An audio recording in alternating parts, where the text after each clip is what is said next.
present. Next we have from the New Brunswick Pharmacists Association, Paul Blanchard, Executive Director, and Brett Jackson, Secretary Treasurer. I have noted that you have not been with us for the last 2 days, so that I'm going to give you a brief overview of our expectations. I would ask that you provide an introduction for the record of the people we have with us today, just to make sure that I was correct. And also, you have been allotted 30 minutes to give presentation, though I understand there may be a request from the committee. Madame Laundrie. Yes, Madam Chair, we would request an additional 15 minutes maybe for questions because I guess we wanted to have more time for questions. Okay. So there's an additional 15 minutes that's being requested for technical questions. Are there any objections, or is there consensus on this? I understand that Daniel LeBlanc, who was scheduled for 11:30, is no longer making an appearance. So that does actually free up a bit more time in our schedule. I'm not getting a lot of yes? Okay. So 15-minute extension, is that what I'm hearing? Yes. They're vigorously. To Mr. Jackson, I guess, to introduce ourselves. Good to go. There you go. Good morning. I'd like to thank the committee for the opportunity to speak here today. My name is Brett Jackson. I'm a pharmacist working in Oromocto, New Brunswick. I graduated from Dalhousie University in 2013 and have been practicing pharmacy for 7 years, primarily in St. John and Oromocto. I sit on the board of directors of the New Brunswick Pharmacists Association and am currently the Secretary Treasurer. I'm joined today by our Executive Director, Mr. Paul Blanchard. I'd like to preface my comments by saying a couple of things. Bill 39 primarily deals with children entering school. Pharmacists in New Brunswick do not have the right, under the Pharmacy Act, to provide vaccines to children under the age of 5. As most of the vaccines we're discussing here today are administered between the ages of 0 months and 4 years of age, pharmacists will not be able to immunize the majority of these upcoming students. Moreover, vaccines that are being administered under the public health program are purchased directly from manufacturers through a tendering program, and pharmacists are not involved in these transactions in any way. So our motivation for being here today is to support this legislation, which will lead to more people being immunized and better health outcomes for New Brunswickers. I'm a health professional, and based on the overwhelming amount of evidence, I know that vaccines work. I've already personally administered many thousands of vaccines. Other than occasional minor irritation at the injection site, I can state that I have never had a reportable adverse event. I'm not surprised by this.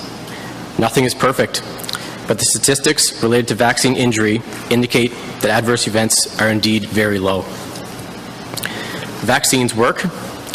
We understand that members of the Legislative Assembly are receiving calls and complaints from people telling them that vaccines are a danger to humans. We're getting those calls too. You're hearing some of these stories today. We want you to know that the majority of New Brunswickers still support vaccines. We're in the process of gathering signatures to a petition in support of Bill 39 to help you see the support, but also to generate discussions with patients at the counter. Vaccines have saved more lives than any other medical development or invention.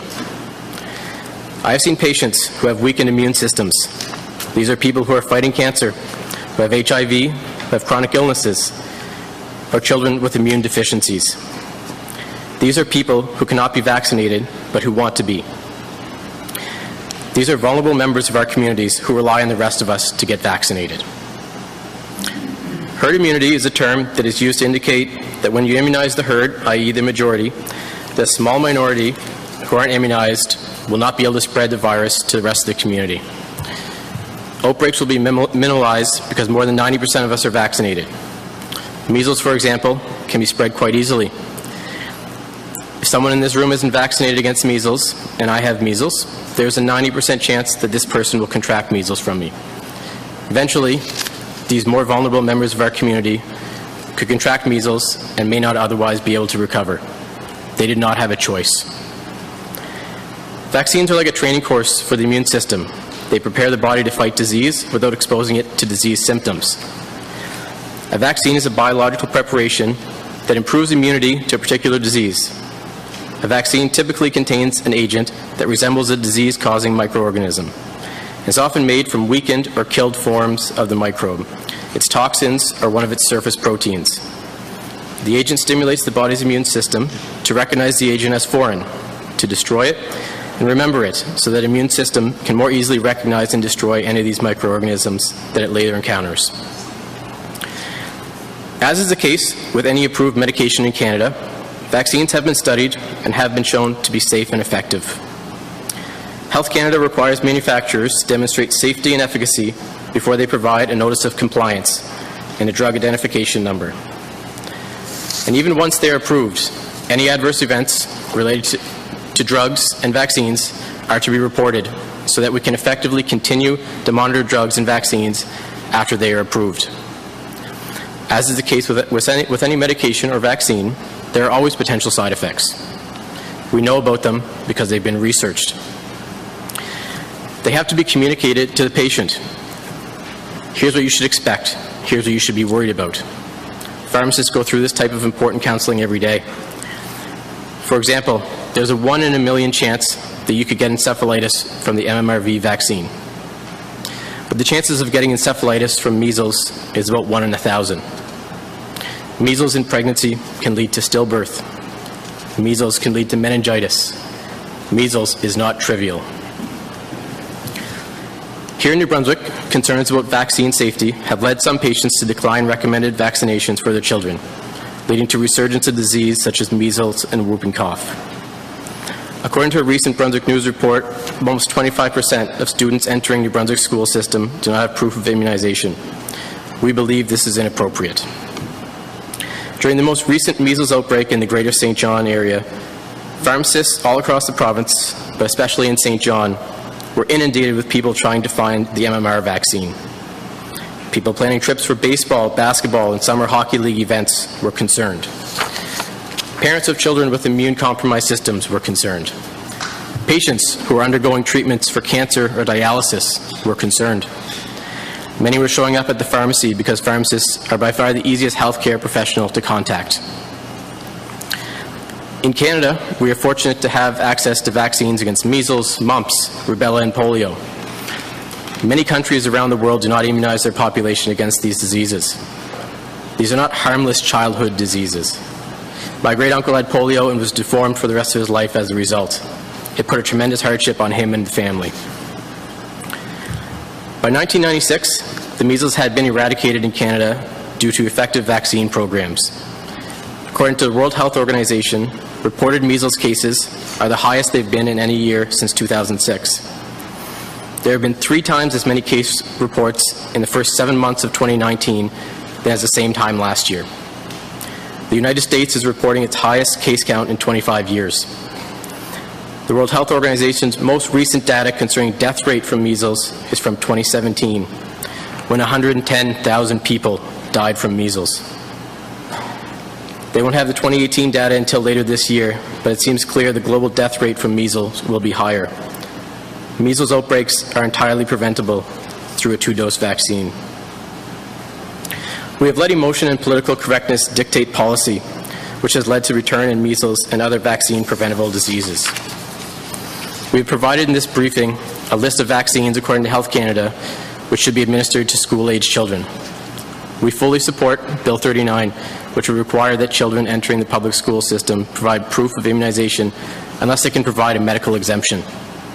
Examples of these medical exemptions would include children undergoing treatments to fight cancer, which often suppresses their immune system, or oftentimes as well children who are taking immunosuppressant medication, commonly for autoimmune type diseases. We've provided a list here, according to Health Canada, of the vaccines that children should have received for your reference. So we want to speak briefly about what pharmacists can do. Pharmacists in New Brunswick have been administering vaccines under the Pharmacy Act for more than 10 years. We do not, however, have the ability to vaccinate children under the age of 5. So pharmacists in communities all across New Brunswick would not likely be providers of vaccine for children entering school, as most of these publicly funded vaccines should be administered before the age of 5. However, pharmacists can play a small but important role in any catch-up program designed which the Department of Education may want to consider. Given that between 20 and 25% of students entering the school system cannot provide proof of vaccines, this is likely to be a problem for families who need to meet the requirements under the proposed legislation. The province of British Columbia includes pharmacists as a provider for all publicly funded vaccines. They recently experienced a similar measles outbreak earlier this year.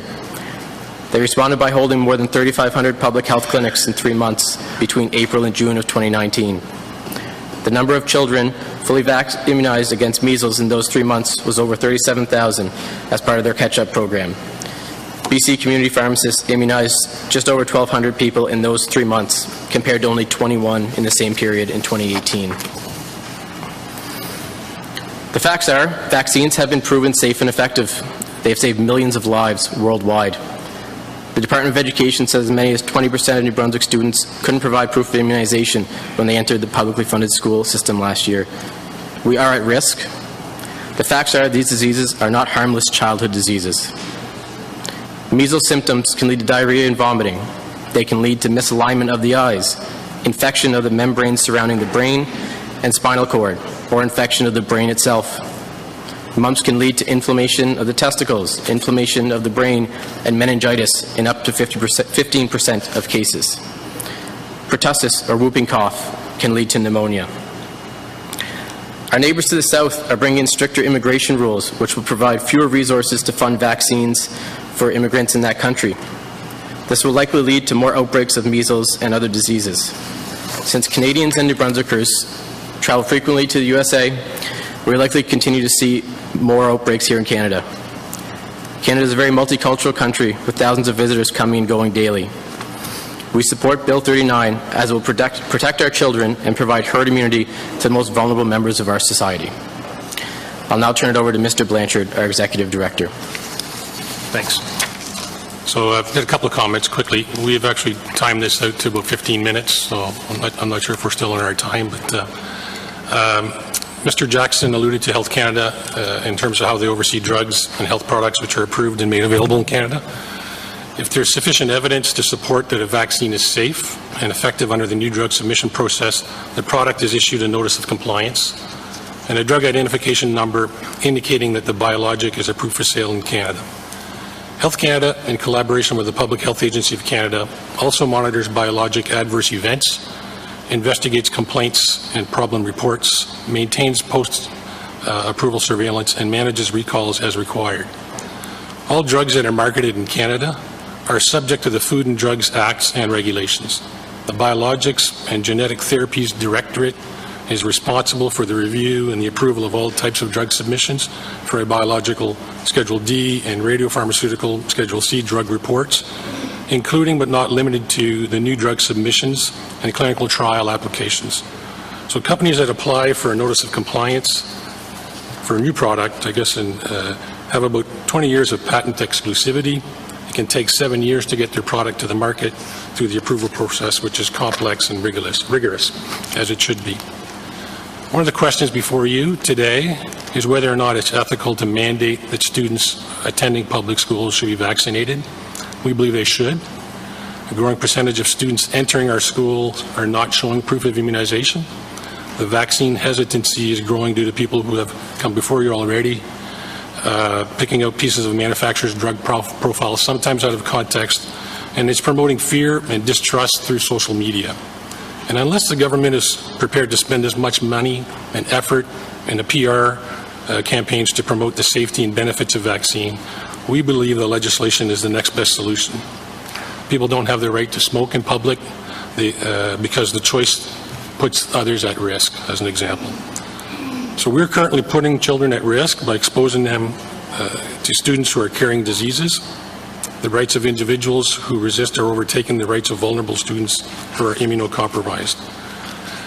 I've got a survey, I guess, on the screen here. I guess in early 2019, following the flu season, vaccine season, and this relates only to the flu, Abacus Data performed a survey of 500 New Brunswickers, asked a series of questions related to vaccines, 3 which we wanted to bring to your attention. Only 52% of New Brunswickers say yes when asked if they got the flu vaccine. Of those who answered yes, if they got the flu, you might be interested, 62% voted Liberal. I know you guys always ask these questions. 60% voted PC and 43% voted for the Green Party. The Alliance was not part of a national survey, so I'm sorry about that. They asked the question, who did not get the vaccine and why they didn't. And 25% answered that they don't need vaccines, 14% answered that they don't trust vaccines, and 13% answered that they never get vaccines. So these answers tell us that a significant percentage of the population may not ever get vaccinated, I guess certainly against the flu. And so it's a disturbing trend, and certainly in terms of the demographics, seniors are more likely to get vaccinated. People in the over 60 range, people in the 40 to 45% range are 50% likely to get vaccinated. People in the 18 to 29 age range are less likely to get vaccinated. So again, there's a lower trend. This slide is in the package that I circulated, I guess, so I know that it's a bit of an eye chart there. A little over a month ago, we began encouraging pharmacists and members to place a petition in their pharmacies, inviting people to show their support for the vaccines and for Bill 39 specifically. We also wanted to use this as a tool to initiate discussion, which it has. Some of our members have been more engaged in this initiative than others, and I know Madame Landry is here, so I'm going to speak specifically about hers. I know she knows Mr. Eric Lee is a pharmacist in Clare. I'm sure he's well respected and known there. He's provided us already with over 600 signatures, which he's given to me and asked me to share with you today, which I'm happy to do after this presentation and discussion. Clare is not a very big area. It has a population of roughly 750 people with a catchment area of about 5,000 or 6,000 at most. So it represents a significant amount of people, I guess, in terms of their support for this initiative overall.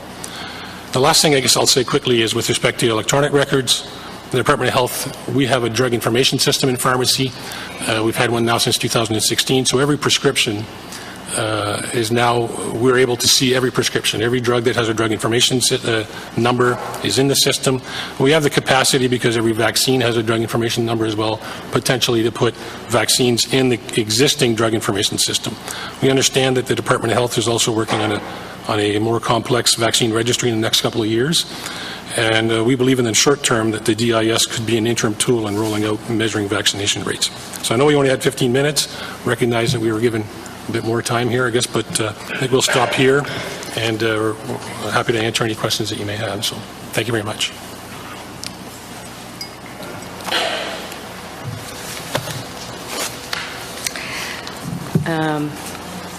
Merci, Madame la Présidente. Good morning. Thank you for being here. I understand, and I want you to be clear that you represent pharmacists and not pharmaceutical companies, or Yes. Correct. Okay. Yes. So there are technical questions that we might have had, but we will ask you mainly to express your opinion, Sure. if I can say. We've had some witnesses that said that we don't have any solid or enough adequate and reliable research on vaccines, and you just told us that they comply to introducing. The research is done to comply to what is being asked, but we had different opinions.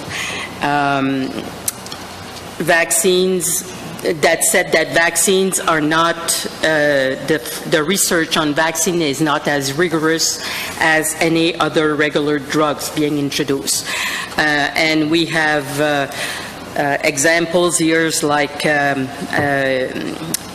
DTaP monitored for 8 days, MMR monitored for 42 days and for 342 children, polio monitored for 3 days, HIV for 3 days. What is your opinion on that? There is contradicting data on how research on vaccine is being made and if it is done as rigorously as other drugs being introduced. What is your opinion? So thank you for the question. I think one thing, I've heard some of the presentations over the last couple of days. I guess to start off, maybe one way to address part of the question, I don't believe you're going to find a medical professional who's going to come here before you today and ever express that there are zero risks with vaccines. It's a medication. All medications carry with them a benefit and risk profile. So we acknowledge that there's risks to any type of medication or vaccine. What the data that we tend to that we've used in the scientific community are compilations of many studies, and we're using advisory boards such as the CDC, who have compiled the evidence over decades of vaccine information, and their panels of experts across the world have clearly indicated that vaccines are safe and effective, not without some risk, as the CDC will also allude to, but the benefits of a vaccination schedule far outweigh the risk profile associated with them. Thank you. So you just talked about the schedule. So what would be your opinion on the schedule actually proposed in New Brunswick? So as far as the implementation, yes. As far as from childhood. That's right. So my understanding from what the research that I've read and been privy to, and is basically that the schedule that we have in New Brunswick is based on the best clinical guidelines that we have currently with Health Canada and also with the CDC as well. Okay.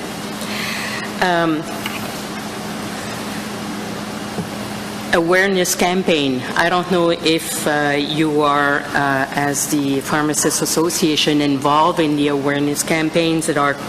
So what are your thoughts on how effective these campaigns are in New Brunswick?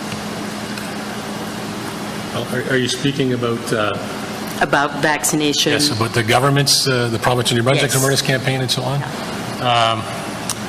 Well, we're not very aware of them, I guess, and so if we're not very aware of them, then I would say that the public is even less so, right?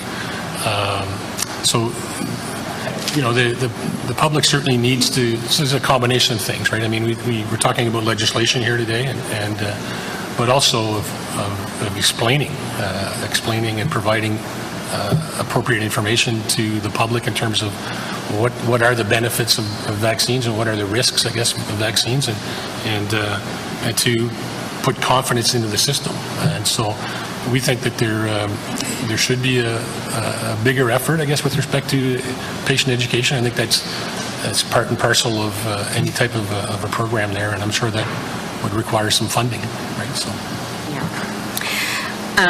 We also had some witnesses that at least one guest suggested that there was a lot of money made from vaccination businesses, and I know, and that's why I made the point at starts, but pharmacists do not provide vaccines for 0 to age 5, I guess.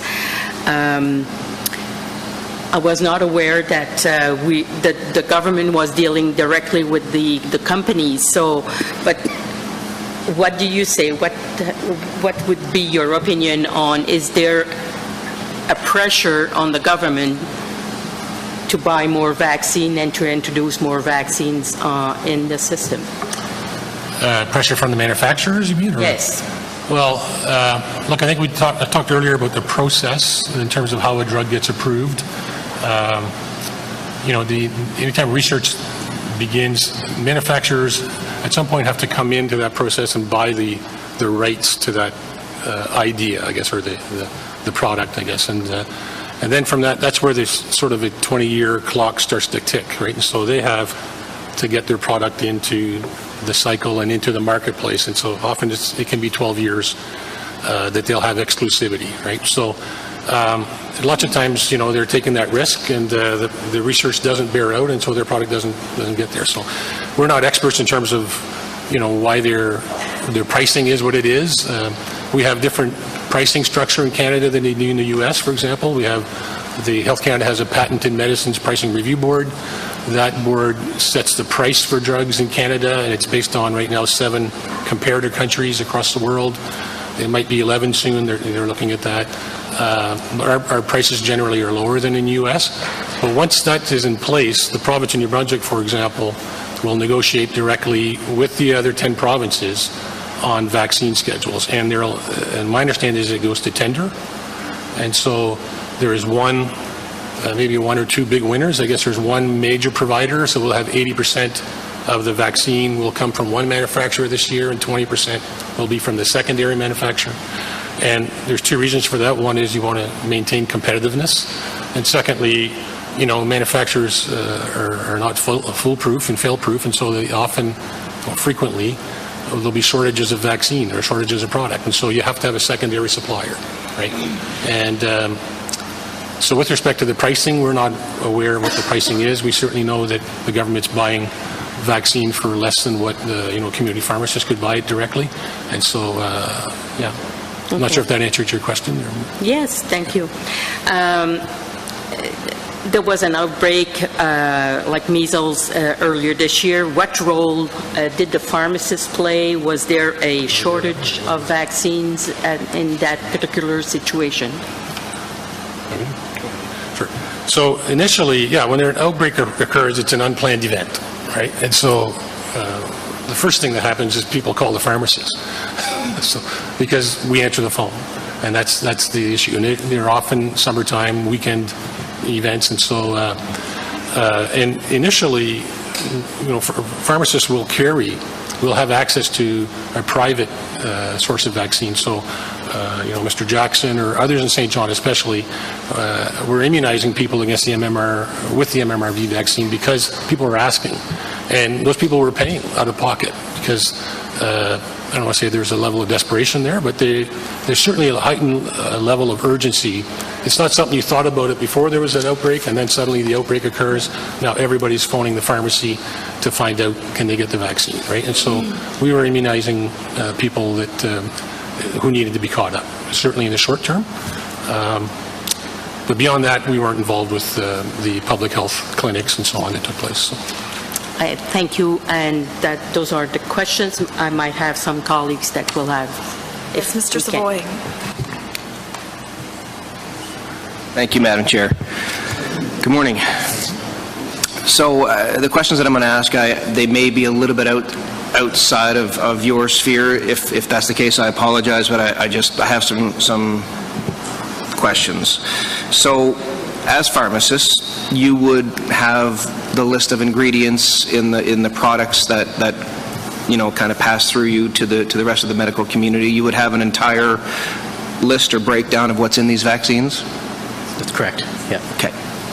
So not all, but some of the other presenters have made claims that there are aborted fetal, and I don't even know that product is the appropriate word because that you're taking a piece of a human being and typifying it as a product, but I don't know any other better way to say it, that there's aborted fetal products in vaccines.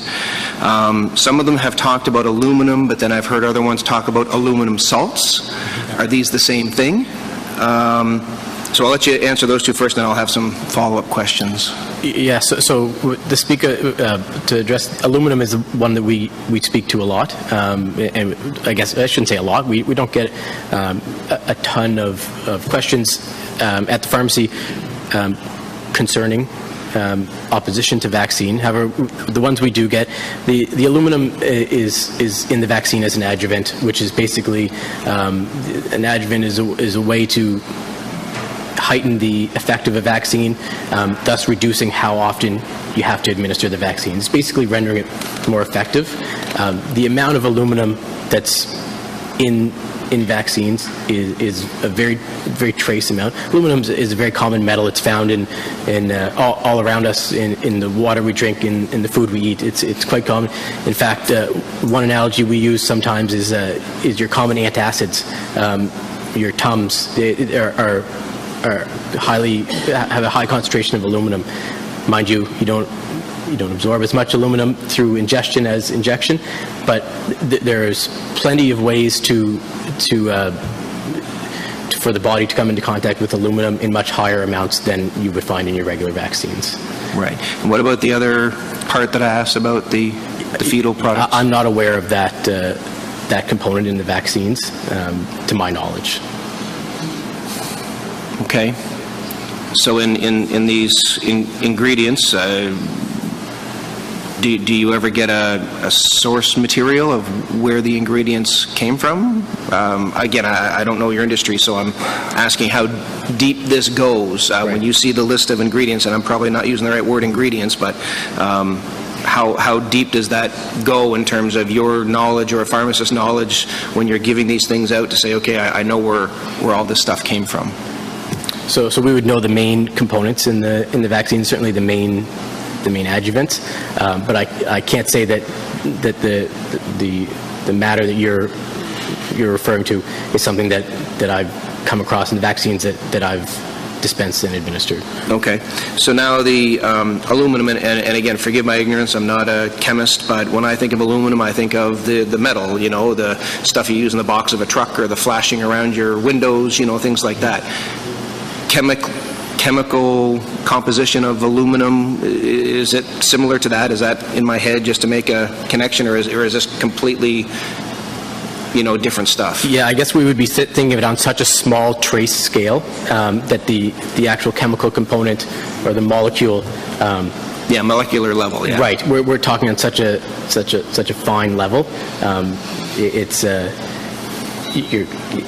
somewhat comparable, but again, when we're talking at the molecular level, it becomes chemically slightly different. Okay. Different, yeah. So the things that I've heard is that they're minimum levels, but they're amplified by multiple doses. So you get one vaccine, but it's got different vaccines within it, and so you would get multiple doses of that. Are these factors considered when combining doses and in conjunction of the overall schedule? So as an industry, or as a pharmacist, because you're not a pharmaceutical industry, but as a pharmacist, you must be aware of the overall dosing and how that works in the human body.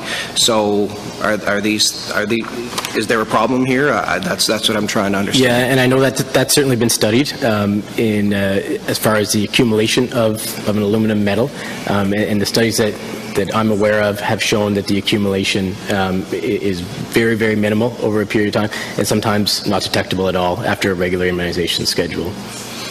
Okay. Can you typify for me what a period of time might be? I would have to reference the study specifically. I don't want to misspeak on the exact timeline of the study. I could certainly provide that after. That's fair, but I guess for me a timeline could be 6 months or it could be 60 years. I don't have a reference point. Would you have a rough reference point? Yeah, so we would be talking more, certainly not 60 years. We would be talking most likely within a 10-year period. Okay. Great. Thank you. Those are my questions. Thank you. Thank you. Thank you for being here today. And I guess I'll start off with a question that's related to something that you brought up in your presentation around medical exemptions. I know that I'm not sure within your scope of practice where that would fall, but you did address medical exemptions, and I'm wondering if you're able to tell us a bit about what would qualify as a medical exemption. I don't know if you know currently in terms of medical exemptions for the current mandatory policy, if you could speak a bit about that. Sure, yeah, thank you. So I guess what I can, as a pharmacist, I would not be someone who would be issuing a medical exemption under the Act. However, I'm in contact with a lot of families and the children who are in immunocompromised states.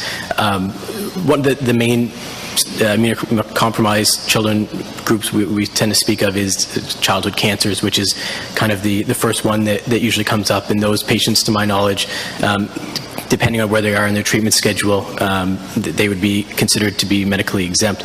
The other one that I think is important to address as well is our children who have autoimmune diseases, which are quite common. They range from being certain rare conditions to others such as juvenile arthritis, which are fairly common in medical terminology. Those patients, most oftentimes, because their immune system is attacking their own body and causing that medical condition to present itself, the only way we can typically treat these patients, the most successful way, is to essentially suppress their immune system, sometimes by high doses of steroids and other medications which essentially stop the body from attacking itself. These are patients that we see very commonly who would be a prime example of someone who would be medically exempt, who just are not able to be vaccinated and are certainly at a high risk of disease presentation should they be exposed to those microorganisms of communicable disease. Thank you. One of the most important things for me is making sure that New Brunswick kids are getting vaccinated if they're able to. Obviously, there are some that have cancer, autoimmune disease, that may not be able to. And we have heard from some parents whose children, they're concerned that they won't be able to get the medical exemption because there seems to be a certain criteria or certain level. So I just wanted to sort of flesh that out a bit. I'm not, without commenting on anyone's cases particularly, just not knowing the background, my understanding is that that these medical exemptions are going to be applied with a very in a rational sense. That they're going to be usually starting with their family physician, and most of these children who have autoimmune diseases are being seen by pediatricians as well, given the state of their probably more serious medical condition. Without speaking to some of the cases, not knowing the details, I cannot imagine that these medical exemptions are going to be withheld from children who are deemed in an immunocompromised state. Thank you for that comment. We did hear from someone yesterday who said they don't have a family doctor for their child, and so they were worried. That was their worry. So it was more that they have a lack of access to medical care. I was wondering, and you addressed that a bit in your presentation around vaccine hesitancy. I'm wondering if you can speak to how we can decrease sort of anti-vaxxer sentiments, vaccine hesitancy, and I guess what other steps are needed to improve vaccination rates and get to the root causes of this issue? Yeah, I think, well, I guess I'll jump in, I guess, on that. I think maybe the first place to start, and I think the province is on the right track with respect to measuring, right? They've introduced a vaccine registry system, which is coming online. I'm not sure if it'll be next year or the year after. And so getting a sense of what the gap is in terms of where we are. But we already know, I guess part of the reason I brought this survey out is that we know that younger people are less interested, I guess, in getting vaccinated than seniors are, right? And so there's an issue there with respect to whether it's education, you're talking about vaccine hesitancy, so we know that partly through surveys. Can we measure it? Do we have a vaccine registry in place? No, we don't have that sort of thing in place yet. And so that's the kind of thing that would definitely help us, I guess, with respect to identifying that gap. But there's clearly, many people that will never, people have their minds made up about one thing or another, which is very polarizing. And so that group is never going to be brought to the other side of the argument, I guess I'll say, right? So, and so we view it as a constant evolution. We talked about this already with respect to medication and approval of medications. We think it's important to continue to monitor, and we're part of an adverse event reporting process as well. So those are things that need to continue. thank you. Do I have time for another question? Okay, thank you. Okay, great. I guess I wanted to follow up. Now I've lost my train of thought. You have so much time. I guess the first thing I guess I'll ask is if you can follow up and speak a bit more about the adverse reporting system. Could you explain that a bit? We'll talk a bit about that. Sure, yeah. Like So drugs and that. Yeah, so the adverse effect reporting system is something that all health care professionals are expected to be current with and engaged with.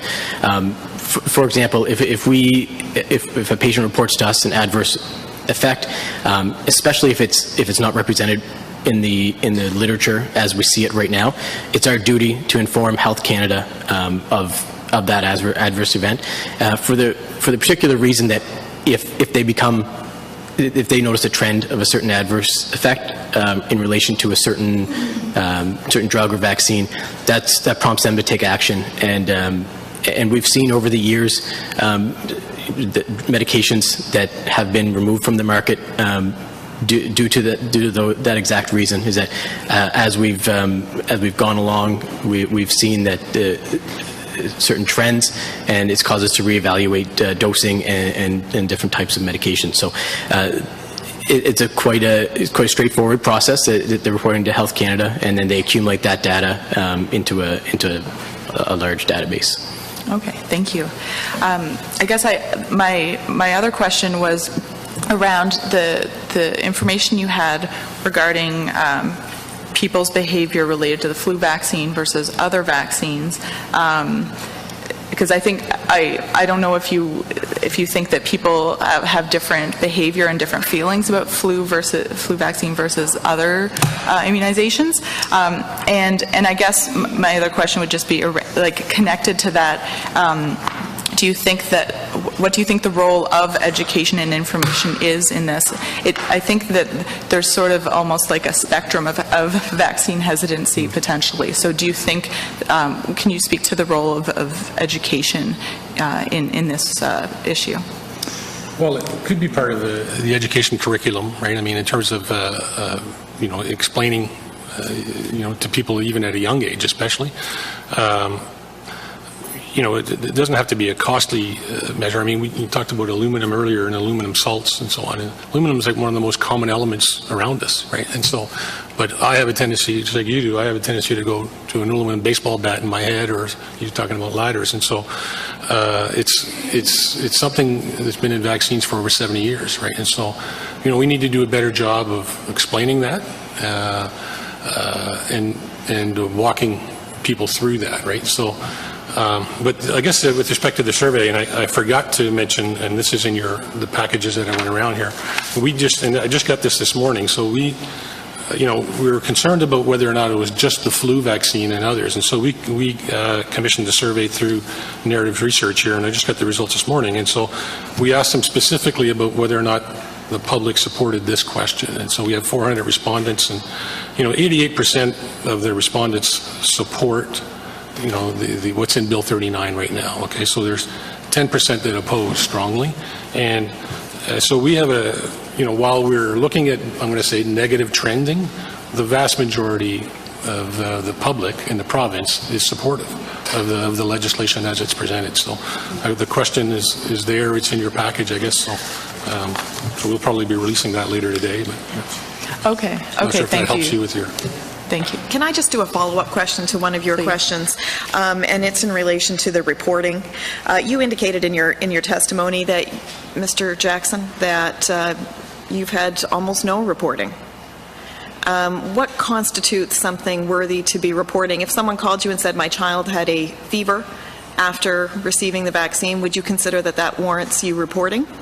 So for something like a mild grade fever after a vaccine, which is it's well established in the literature that is a possible side effect of vaccines, and basically your body mounting an immune response, which is a good thing. Something that is well represented in the literature is typically something that we wouldn't view as something. So you wouldn't report that? Correct. If someone had a mild rash, you wouldn't report that either? Correct. Now, if someone reported something to me that wasn't documented in literature, or was very, very was considered to be extremely rare, that's something that we would view as So you being, only report what you consider to be extremely rare, not as what's considered to be common side effects? It's something, with a common side effect, that's typically something that we are informing the public of when we're administering. So for a vaccine like that, we will let the public know that there's a fairly likely chance that you may have some mild discomfort at the injection site and some redness. That's something we're preparing them for through counseling. So if it's something that you consider to be a common reaction, you do not report it? Correct. Thank you. Mr. DeSonia? Thank you, Madam Chair. Welcome, and I thank you for being here. And I want to say on the outset, I think it's inappropriate that you introduce politics on your slideshow there. Sorry? I think it was inappropriate that you mentioned politics on your slideshow. Okay, sorry. I don't think you should have brought that here. I respect that. Okay, I do. So. However, you mentioned on the outset that your motivation for being here and your motivation for support of Bill 39 was for better health care outcomes. I think everybody in this room would like to have better health care outcomes. That would go without saying. It's like a motherhood pie in the sky kind of thing. Having said that, I want you to know that I believe that pharmacists should have an expanded role in our health care system. You can do things that others wouldn't have to do. So having said that, and bring you back to your motivation, I would suggest to you very strongly that you also have a monetary financial gain motivation. Is that not true? With respect to the vaccination in the school program? We're expanding it. You would get more business, right? When we're talking about just this specific issue, we're talking about children entering the school system. So pharmacists can't vaccinate anybody under the age of 5. So the majority of what we're talking about here is not something that we're going to be dealing with in pharmacy. Mr. Jackson alluded to in his comments that there's a role to play with the catch-up program, which is what they did in British Columbia.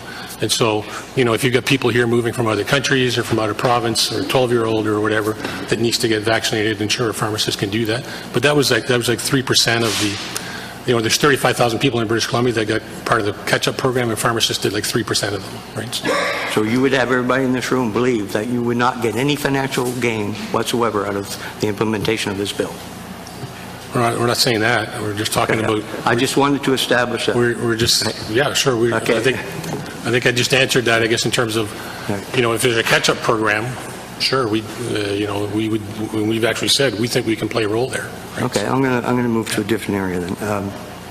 Has your association met with and/or lobbied the present-day government in regards to Bill 39 before it was introduced into the legislature? Yeah, we talked to the Minister of Health and the Minister of Education about this, primarily the Minister of Education. You encouraged government to implement a new bill, make amendments to the bill?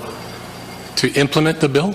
To encourage them to make amendments, introduce legislation. No, we talked to them after the bill was introduced.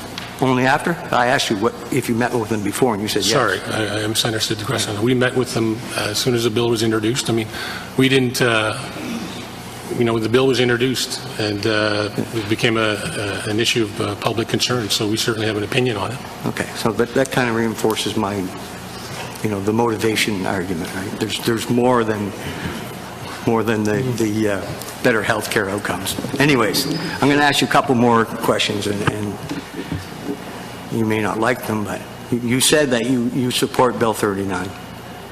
And I'm going to put it to you that if the bill is enacted the way it is, it will put certain families into a situation where they have to take their children out of school, or they have to suck it up and take a vaccination when they don't want their child to have it. And that could create social implications, financial hardships on families and such. And you find that an acceptable trade-off for this bill, or do you find that acceptable collateral damage? So it's an ethical question, and it's a question that you're all policymakers, you're going to have to make that decision, right? That's the question. Really, No, but I'm asking you if Yeah, that's and okay so- with you, and we- because you and support what- the bill. Absolutely, and what we've said is, and I think we've been very clear about it, is that there's a choice to deciding whether or not you're going to be vaccinated, but the people who are immunocompromised, I think Mr. Jackson gave some examples of people with juvenile diabetes, children who are going through cancer treatments and so on, they don't have the choice, right? And so they have an opportunity, you've got kids coming into the school system that potentially are carriers of measles or other things. It's one of those two groups is going to be at risk. And so, somebody who's been dealing with juvenile diabetes, at the end of that road, it's just one more thing now, I've got to keep my kid at home. They didn't make that choice, right? Well, but when you remove non-medical exemptions, you're putting people in a hard spot, and you're okay with that. I just wanted to establish that as well. Yeah, because we think that they're carriers, right? And they're bringing in, it's the reason, if you look at the flu vaccine, for example, in the province, the children up to the ages of 18 are eligible for the vaccine. Now, they're not at risk, but the reason that they're eligible for a publicly funded vaccine is because they're carriers. They share a lot of germs, and that's what happens. We're going to have school open here in a week or two, and, there are going to be a lot of sick kids. This is the way it is, right? And so we recognize that the schools are a place that people will get sick from. I guess it's a source of sharing germs. So is daycare, right? So, Who could disagree with that? yeah. But it's the compromise that people are going to be forced to make, is the point I'm trying to That's make. right. It's a hard choice. And you know what? It's a lot of the problems that we have in regards to vaccination rates could also be addressed through education and public awareness. We think it's a combined piece. Yeah. Anyway, my last question has got to do with the charter. And I guess it would be fair to say that you probably agree that it's a fair compromise to have people's individual rights and freedoms under the charter taken away as well. Well, I think we didn't get a legal opinion on this. I know other groups have, but I think we'll leave that to it seems quite certain, I guess, that this is going to be challenged. So Those are the points I wanted to make, Madam Chair. Thank you. I do still have a few more questions. You've included a survey, Abacus Data. Who funded this survey? we did. And what was the purpose of funding this survey? We wanted to know what people's opinions were, I guess. And you also included how they voted? That was in the purpose That was of in a different including survey. So when they answered their questions, how they voted? that was in a different survey, I guess, right there, the earlier survey from. Yeah, it just happens. Do you find that that's critical? It's one of these questions. Well, first of all, this Abacus Data survey was a different survey. Yes. And they asked questions for a variety of different consumers. And so they put that in there, I guess, in terms of, it's important to them, right? So But you felt that it was important to include it for the purpose of your presentation? It's included as, yes, I get often asked that question, I guess, when I make presentations. I happen to notice that you left out the People's Alliance and the NDP. Is there a reason for that? There was a national survey. We didn't ask that question specifically. It was a national survey. And so it wasn't just a New Brunswick specific survey. So the And they had Abacus 500 Data, people that that's a national survey? Abacus Data is a national survey. And how many people were surveyed for this? 500 people in New Brunswick were part of a national survey. And so the information that you've presented here is the result of the 500 from New Brunswick? Yeah. Go ahead, Ms. Rogers. Thank you very much. I really do thank you for being here. And as my colleague said, I think some of our questions are technical, and I have a few, but I think they're short answers. So just quickly, following up on Mr. Desaulnier's question, the vaccinated can still be carriers, right? Can still transmit measles, for example? Yes. Yes, okay.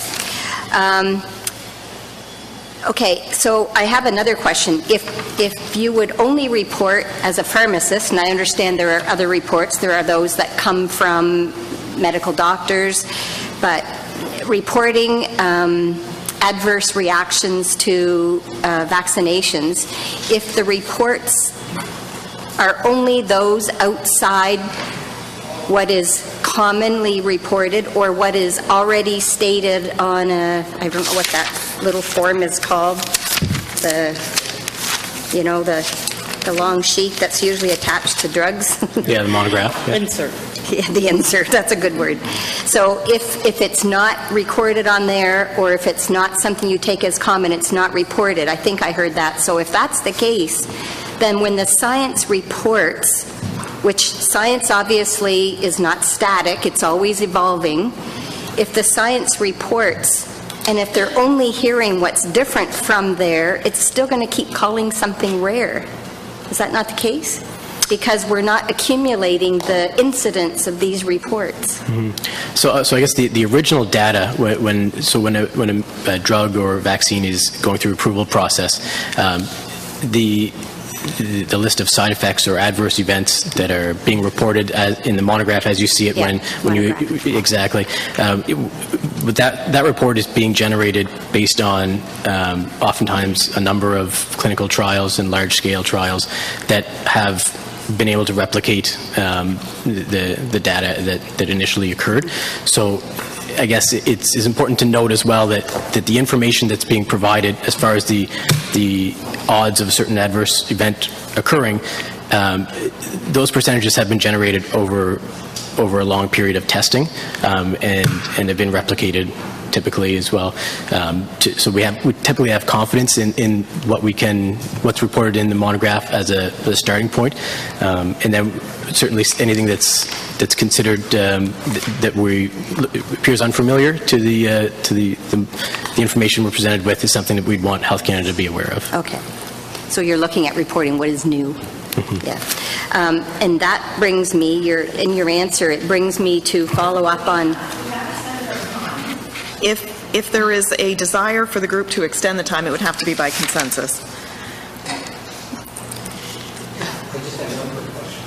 I know that there are other questions out there, so that's why I posed the question to the committee, because everybody's been looking at me saying they have more questions. Okay. Yeah, I'll try to be brief, but I just want to clarify, because I did hear my colleague's question about the difference in the pre-use scientific testing for the use of vaccines, and I think, I could be wrong, but I think the answer was answering about drugs. I think I understood, and I'm not a natural scientist, I'm a social scientist, so I understand the research methods, but I'm not a natural scientist. So